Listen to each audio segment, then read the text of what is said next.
আসসালামু আলাইকুম। আপনারা নিশ্চয়ই জানেন নবীজির নিজের মুখে 10টি গল্প বলা পার্ট 1 আপনারা সকলে দেখে নিয়েছেন।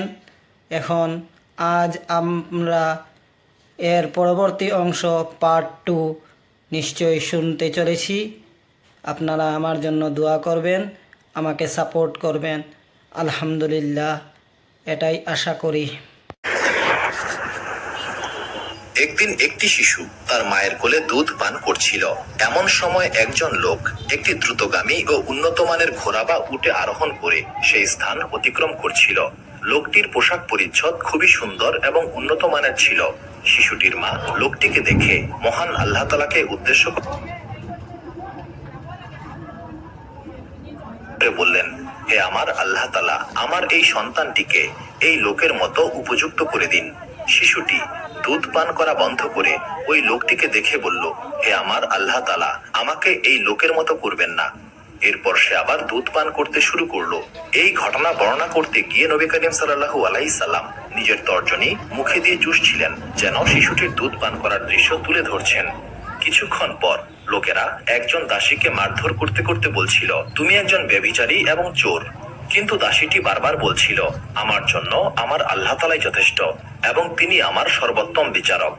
শিশুটির মা এই দৃশ্য দেখে আবারও দোয়া করে বললেন, হে আমার আল্লাহ তাআলা, আমার এই সন্তানকে ওই মহিলার মতো করবেন না। এবারও শিশুটি দুধ পান বন্ধ করে ওই মহিলাটিকে দেখে বলল, হে আমার আল্লাহ তাআলা, আমাকে এই মহিলার মতো হওয়ার তৌফিক দান করুন। এইবার শিশুটির মা অবাক হয়ে বললেন, যখন সেই সুন্দর পোশাক পরা মানুষটির ব্যাপারে আমি বললাম, হে আমার আল্লাহ তাআলা, আমার সন্তানকে এই লোকের মতো উপযুক্ত করুন, তখন তুমি বললে, হে আমার আল্লাহ তাআলা, আমাকে ওই লোকের মতো করবেন না। কিন্তু আবার যখন এই দাসীকে মারধর করা হচ্ছিল, তখন আমি বললাম, হে আমার আল্লাহ তাআলা, আমার এই সন্তানকে এই মহিলার মতো করবেন না। কিন্তু তুমি বললে, হে আমার আল্লাহ তাআলা, আমাকে ওই মহিলার মতো হবার তৌফিক দান করুন। এটা কেন? শিশুটি উত্তর দিল, প্রথম লোকটি ছিল একজন অত্যাচারী ও স্বৈরাচারী। সে মানুষের উপর জুলুম করত। তাই আমি বললাম, হে আমার আল্লাহ তাআলা, আমাকে ওই লোকের মতো করবেন না। আর যখন ওই মহিলাটিকে তারা বলছিল, তুমি ব্যভিচারী এবং চোর, কিন্তু সে আসলে এই কাজগুলি করেনি, সে পবিত্র এবং নির্দোষ। সেই জন্য আমি বললাম, হে আমার আল্লাহ তাআলা, আমাকে ওই মহিলার মতো হবার তৌফিক দান করুন। সহিহ বুখারী হাদিস নাম্বার 3436, সহিহ মুসলিম হাদিস নাম্বার 2550। এক রাজ্যে একজন বাদশাহ ছিলেন। এই বাদশার অধীনে একজন জাদুকর ছিল। যখন জাদুকর বৃদ্ধ হয়ে গেলেন, তখন তিনি বাদশাকে বললেন, আমি এখন বার্ধক্যে উপনীত হয়েছি, আমার কাছে একজন যুবককে পাঠান, যাকে আমি জাদুবিদ্যা শেখাতে পারি। বাদশাহ তার কথা মতো একজন যুবককে ওই জাদুকরের কাছে পাঠালেন। যুবকটি জাদুকরের কাছে যাওয়ার পথে একজন দরবেশের সাক্ষাৎ পেয়েছিল। দরবেশের কথা যুবকের খুব পছন্দ হয়েছিল। এরপর থেকে উক্ত যুবক জাদুকরের কাছে যাওয়ার আগে প্রায়শই দরবেশের কাছে যেত এবং দরবেশের কথা শুনত। কিন্তু যখন জাদুকর দেখলেন যুবক তার কাছে বিলম্ব করে আসছে, তখন সেই জাদুকর সেই যুবককে মারধর করত। যুবক তখন দরবেশের কাছে এই বিষয়ে অভিযোগ করেছিল। দরবেশ তাকে বুদ্ধি দিলেন, যদি জাদুকর তোমাকে জিজ্ঞাসা করে কেন বিলম্ব হলো, তুমি বলবে, আমার পরিবারের কারণে আমার বিলম্ব হয়েছে। আর যদি তোমার পরিবার জিজ্ঞাসা করে, তখন তুমি বলবে, জাদুকরের কারণে আমার বিলম্ব হয়েছে। একদিন এই যুবক রাস্তায় একটি ভয়ানক হিংস্র পশুর সম্মুখীন হলো। তখন যুবক চিন্তা করলো, আজ আমি পরীক্ষা করব, জাদুকর ভালো নাকি দরবেশ ভালো।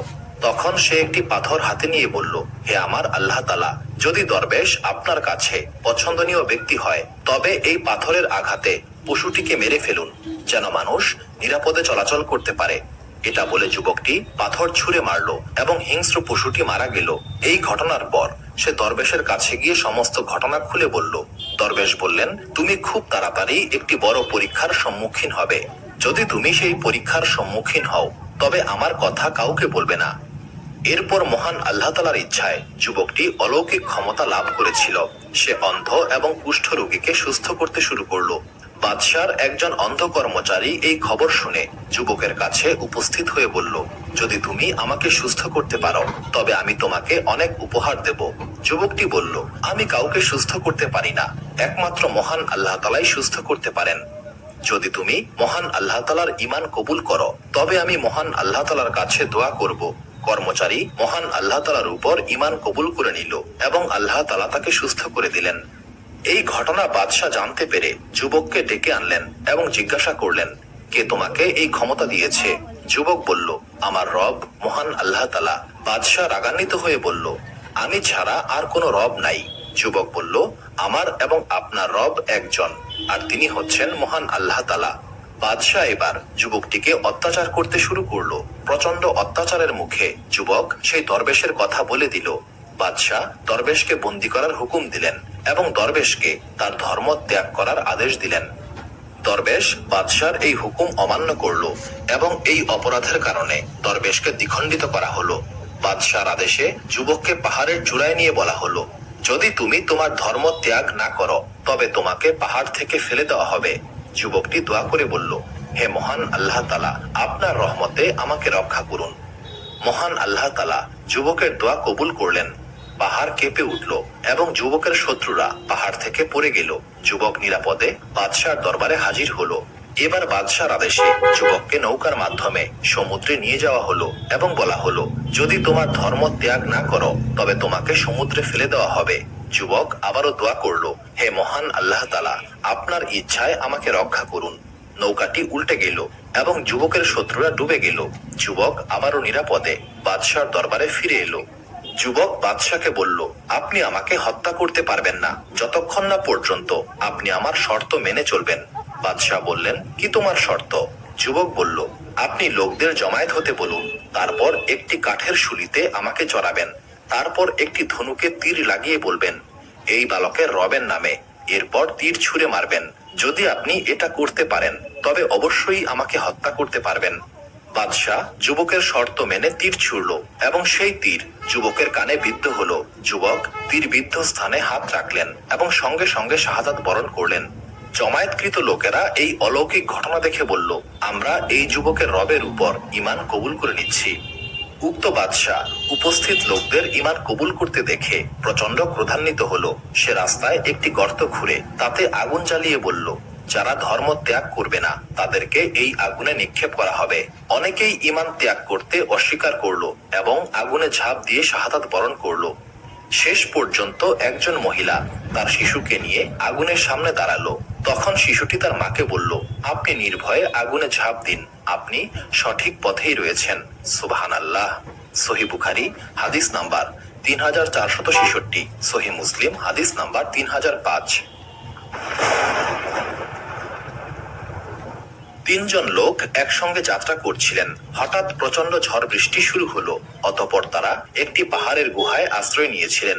কিছুক্ষণ পর পাহাড় থেকে একটি বড় পাথর খসে পড়ে গুহার মুখ বন্ধ করে দিল। তারা গুহার ভেতরে আটকা পড়ে গেল। তখন তারা পরস্পরে বলল, আমাদের উচিত নিজেদের ভালো কাজের কথা স্মরণ করা, যা আমরা শুধুমাত্র মহান আল্লাহ তাআলার সন্তুষ্টির উদ্দেশ্যেই করেছিলাম। সেই সৎকর্মের উসিলায় মহান আল্লাহ তাআলার কাছে আমরা দোয়া করব, হয়তোবা মহান আল্লাহ তাআলা আমাদেরকে এই বিপদ থেকে উদ্ধার করবেন। প্রথম ব্যক্তি বলল, হে আমার আল্লাহ তাআলা, আমার পিতামাতা খুবই বৃদ্ধ ছিলেন এবং আমার সন্তান ছোট ছিল। আমি তাদের ভরণ পোষণের জন্য পশুপালন করতাম। প্রতিদিন সন্ধ্যায় আমি বাড়ি ফিরে পশুদের দুধ দহন করতাম এবং আমার সন্তানদের পূর্বে আমার পিতামাতাকে দুধ পান করাতাম। একদিন আমার দেরি হলো এবং সন্ধ্যার পূর্বে আমি বাড়িতে ফিরতে পারিনি। যখন বাড়িতে ফিরে আসলাম তখন দেখলাম আমার পিতামাতা ঘুমন্ত অবস্থায় রয়েছেন। আমি দুধ দহন করলাম এবং তাদের মাথার কাছে দাঁড়িয়ে রইলাম। আমি তাদের ঘুম ভাঙাতে চাইনি, কারণ তাদের ঘুম ভাঙানো আমি পছন্দ করিনি। আমার সন্তানেরা আমার পায়ের কাছে কান্নাকাটি করছিল, কিন্তু আমি আমার সন্তানদের পূর্বে আমার পিতামাতাকে দুধ পান করাতে চাইলাম। এইভাবে আমি সারা রাত দাঁড়িয়েছিলাম। হে মহান আল্লাহ তাআলা, আপনি জানেন আমি শুধুমাত্র আপনার সন্তুষ্টির জন্যই এটা করেছিলাম। আপনি মেহেরবানি করে পাথরটি সরিয়ে দিন যাতে আমরা আকাশ দেখতে পারি। মহান আল্লাহ তাআলা তার দোয়া কবুল করেছিলেন এবং পাথর কিছুটা সরিয়ে দিলেন। তারা আকাশ দেখতে পেল। দ্বিতীয় ব্যক্তি বলল, হে আমার আল্লাহ তাআলা, আমার এক চাচাতো বোন ছিল। আমি তাকে খুবই ভালোবাসতাম, যেভাবে একজন পুরুষ একজন নারীকে ভালোবাসে। একদিন আমি তার কাছে গেলাম এবং তাকে খারাপ কাজের প্রস্তাব দিলাম, কিন্তু সে তা প্রত্যাখ্যান করে বলল, তুমি যদি আমাকে 100 দিরহাম দিতে পারো তবে আমি তোমার প্রস্তাবে সম্মত হব। আমি অনেক কষ্ট করে 100 দিরহাম জোগাড় করে তার কাছে গেলাম। যখন আমি খারাপ কাজের জন্য প্রস্তুত হলাম, তখন সে বলল, হে আল্লাহ তাআলার বান্দা, আল্লাহকে ভয় করো, অন্যায়ভাবে আমার সতীত্ব নষ্ট করো না। তার এই কথা শুনে আমি লজ্জা পেলাম এবং সেখান থেকে চলে আসলাম। হে আমার আল্লাহ তাআলা, আপনি জানেন আমি শুধুমাত্র আপনার সন্তুষ্টির জন্যই এটা করেছিলাম। কেনেকে এইটো ৰঙৰ এনেকুৱা এইটো ৰঙৰ নাপাম। এই এইটো চাদৰটো ল'ব, এইটো ল'ব, এইটো ৰঙৰ হ'লেও হ'ব। নাপাম ন? নাপাম।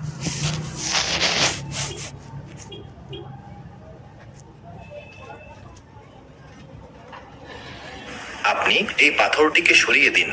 মহান আল্লাহ তাআলা তার দোয়া কবুল করেছিলেন এবং পাথরটিকে আরো কিছুটা সরিয়ে দিলেন। এবার তৃতীয় ব্যক্তি বলল, হে মহান আল্লাহ তাআলা, আমি একবার একজন শ্রমিককে 1 ফারাক গমের বিনিময়ে কাজে নিয়োগ করেছিলাম। সে তার কাজ শেষ করার পর পারিশ্রমিক চাইল। আমি তাকে পারিশ্রমিক দিতে গেলাম, কিন্তু কোনো কারণে পারিশ্রমিক না নিয়েই সে চলে গেল।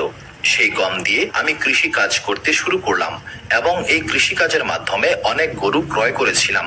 কিছুদিন পর সেই শ্রমিক আবারও আমার কাছে উপস্থিত হয়ে বলল, আল্লাহ তাআলাকে ভয় করো এবং আমার পারিশ্রমিক দাও। আমি তাকে বললাম, এই সমস্ত গরু তোমার? সে বলল, মহান আল্লাহ তাআলাকে ভয় করো, আমার সঙ্গে ঠাট্টা করো না। আমি বললাম, আমি ঠাট্টা করছি না, এই সমস্ত কিছুই তোমার। তখন উক্ত শ্রমিক সমস্ত গরু নিয়ে গেল। হে মহান আল্লাহ তাআলা, আপনি জানেন আমি শুধুমাত্র আপনার সন্তুষ্টির জন্যই এটা করেছিলাম। মহান আল্লাহ তাআলা তার দোয়াও কবুল করেছিলেন এবং পাথরটিকে সম্পূর্ণভাবে সরিয়ে দিলেন। তারা সবাই গুহা থেকে বের হয়ে আসতে সক্ষম হলো। সহিহ বুখারী হাদিস নাম্বার 2272, সহিহ মুসলিম হাদিস নাম্বার 2743।